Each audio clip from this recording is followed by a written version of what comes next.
Asar magpatan di ka ba? Adi dirip ay dili. Kani. Adili sa gawas naman eh. Diri pak adili sad. Asar magyud ba?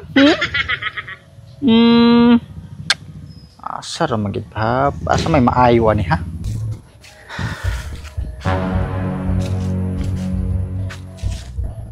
Nagunsa man is piding?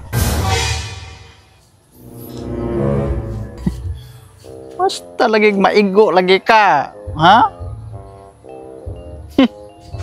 Isa ha? Ana, nabuang na kinig ma-speeding aning iyahang suritres ay. Sus! Napay lubot ay. Bahala na lagway purol basta naalay kasugal. Sus!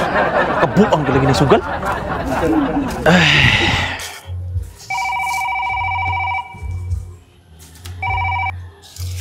Hello? Oh, pre. Oh, oy, kibaw ko nga karon itari ng mga manok. Sa di good. Yabag nga, nagpadama ko kwarta. Oh, 20 mil. Oh, to ani, kuan Oscar. Ay, gamay ba in town? Oy nga. Katulasa. Kay ini ka, halin na to ako ang mga baktin. Mga mo, nga na presyo man to, mga 60 kapin. Magkuyog lang ko ni mo diha. Oh, 14.20.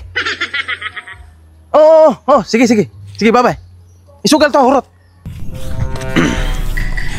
Hoy, Piding. Ay, butsay. Di ba nakas balita? Si, kon ba? Ngon man? Kapitan ba? Ay, ano man kasi? Ay, wala man. Pero, Wala eh. portelo uyag yun. Ano sa gani? Kipatawag man. Kiimbestigahan man. Oh, nangwag babay? Dili, wala. Dili, sad. Kon ba? Kana manggod si Kapitan. Porte man rin nakuwag na dispalkuan ang kwartas barangay. Oh. Ay, yung sama sana niya. Ay, sos, may buong pamangka. Ay, gisugal. Kabalo na kakasugarol, ana. Karon lagi wa nagkapuliki si Kapitan ug sa iyang rason. Oy, porte man nagdakuha ang kwarta ha. Hala oy, mao na ginay ako kanay. Mao ginay ako ang gitang iduso gyud sa mga kanang mga naglingkod karon ba. Bawal ginta na mga sugarol. Okay na makakauna-huna og kanang pangurakot kay na kay bisyo sugal diha usa pa na. Sakto. Sakto oy. Dapat ibawal gina sa gobyerno. Kanang mga naay katungdanan. Tangay mo. Kana gyud unta. Bawal gyud unta na kay so makapangurakot man gyud. Oy, ako sa una bitaw gituboy ko mahimong kapitan. Suswa ko oy. Gituboy man ko. Gituboy ka? Ba gituboy ka? Gituboy ko ini. Daka nagtuboy nimo de? Adi, sara si Pirot. Mo rin nagtuboy nako. Manang ako? Bisan ako mahimo ko presidente. Ay sus mo gini akong unahon. Number 1 na akong balaod. Nga dili pwede manugal ang mga naa sa gobyerno. Kay pwede na siya natong mapriso. Ipapriso na to na. Pero og ikaw say presidente Piding murag lisod ya po na imong istorya kay sugarol masad ka. Ay sas, kusog masad kay ka manugal wa. Murag ya pag presidente ka. Sige. Lo.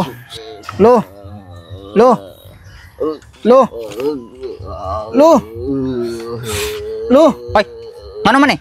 Piding. Ngano man imong lolo? Suol na sa lagi ang sakit lagi. Tabangay ko ding bi, dado na tong ospital ba? Saan getaki?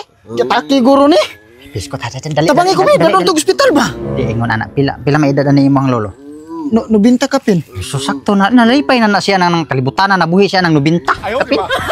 Ha? O kana magud siya. Kung hukman na diha kay tasaan. Wanatay, di na tayo ko na wanat di ta kapugong. Ang sam taong ka ding oy mura man og nanungo ka tabangay Wa ako manungo oy kana siya. No ulo na nagtinga naman na. Nagtinga naman na ang ato alang. Kumukuha mo glungon. Sa ilawom anak naman ay numero. Nya. Atong pustahan. Atong pustahan. Binuang ang taong ka ding dili mo pa ospital kay ug mamatay numero ra atong kuanon. Adi manggod ang ako kana mo panghuway naman gyud na. Kay kita ni kalibutan na lumalabay rata. Nang sa mo kinto nga nun. Basta ha. Og budaog na numero sa lumon og budaog. Wangkon ko usa ka gabihian nga snack kape usa pa na diha. Grabe ang sa taong ka ding buhi pagali mo nang gipatay. Wala man nang ako nga mao na magyud na nga to. Guwang naman na imuhang lolo. Ang may gali ani tabangan ko nimo dado na to sa ospital. Gasto na siya. Ang mayo ana, kuan na lang papawayan lang ang imuhang lolo. Papawayan lang. Luoy kayo Ha? Basta ha, ug maabot ang lungon, ako amoy tawagi ko dito. Ha? Dapat ako mo'y makauna mo tanaw sa ilawom. Yate juga ding pawa dre, pawa dre. Wa di juga makatabang gyud yate, lo.